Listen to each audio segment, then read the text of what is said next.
Hello, I'm Victor, and this is The Junkyard. You know, I've been a kaiju, that is giant monster, fan for some time now.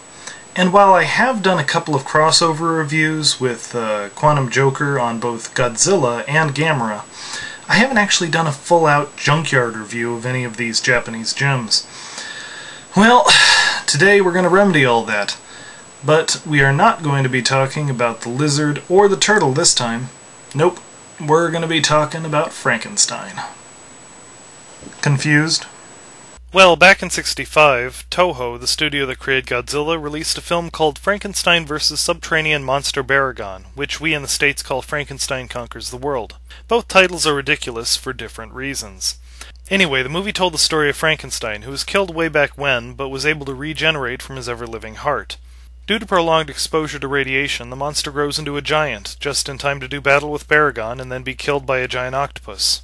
Yeah, I know. Anyway, this film starred American Academy Award nominee Nick Adams as the heroic lead, which I found surprising. Despite the talents of Adams and the other actors, this film was mediocre, if pretty entertaining just in its insanity. But we're not here to talk about Frankenstein Conquers the World, though I guess we just did. No, I'm talking about the sequel, Frankenstein's Monsters, Sanda vs. Gyra, or War of the Gargantuans in the American release. This one starts with a ship out at sea suddenly being attacked by a giant octopus, which is in turn attacked by a giant green Frankenstein. Looks like he showed up just in time to help these sailors.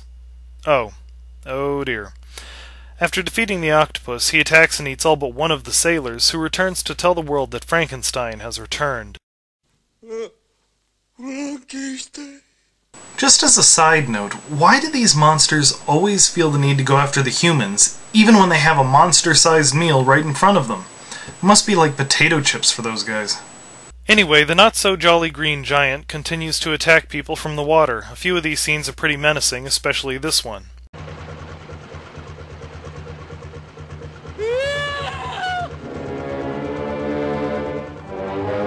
Yeah, that's moved to the top of my list of things I don't want to see when I look into the water. In any case, the authorities soon learn that the monster is vulnerable to bright lights and set a trap for the Green Menace. They manage to beat the crap out of him, and against all established kaiju film logic, the authorities are about to succeed in taking the monster down, when another Frankenstein shows up. This yellow Frankenstein, who will from now on be called Sanda, helps Green Frankenstein, henceforth known as Gyra, escape. Turns out these two regenerated into separate beings from some of the original Frankie's cellular matter. Gyra is water-based and evil, Sanda is mountain-based and good. Sanda regards Gyra as a brother and seems to be conflicted about his evil twin's brutality towards humans, especially Sueko, who helped him in the original film. Don't ask me how he remembers this, having regenerated from random cells. Eventually, this leads to Sanda battling Gyra all over Tokyo, with some admittedly good miniature work and choreography at points.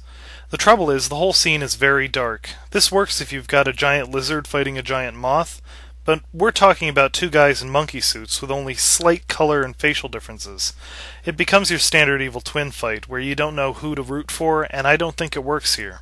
Well, soon Gyra makes a tactical retreat back into the sea, but Sanda follows him, and the fighting begins anew. Suddenly, in a Deus Ex Machina inferior only to the octopus in the last film, an underwater volcano erupts nearby. The brothers continue to fight even as the boiling water and poisonous gas envelope them. Later we see the protagonists explaining that the bodies of the Gargantuans have not been found. In other words, please give us a sequel! Now, in retrospect, the thing that hurt this film more than any other factor was just one character, Dr. James Bowen. He was the one played by Nick Adams in the original, but this time around he was played by Russ Tamblyn. I don't remember Adams' performance being especially memorable, but Tamblin's was memorably bad. From the beginning to the end of the film, the man had only one expression, smug apathy, and his voice and actions seemed to match this. I'm not kidding, whatever emotion the scene called for, he gave this. Happiness! I've never been so happy. Anger! We're done, you and me, professionally. Love! You are my everything. Sorrow. God, please no. Take me instead. I don't know if this is a problem with the actor or the director, but he automatically deflated any scene he was in. The only saving grace here is that the humans are basically irrelevant to the story, and that the female lead is very soft on the eyes. Anyway, that was War of the Gargantuas. I wouldn't call this a good film. It was more solid in some ways than its predecessor, but it lacked a lot of its insanity and heart. I would recommend this to a kaiju completist, but I could not, in honesty, recommend it to anyone else. Well, this has been Victor with the Junkyard. Thanks for watching and have a good day. Brought to you by the Jolly Green Giant, your best friend in peas and corn. Oh, hi, here's the Jolly Green Giant. You see on the label with golden corn and tender peas. The Jolly Green Giant will set up your table with golden corn and tender peas. The Jolly Green Giant is here. The Jolly Green Giant is here.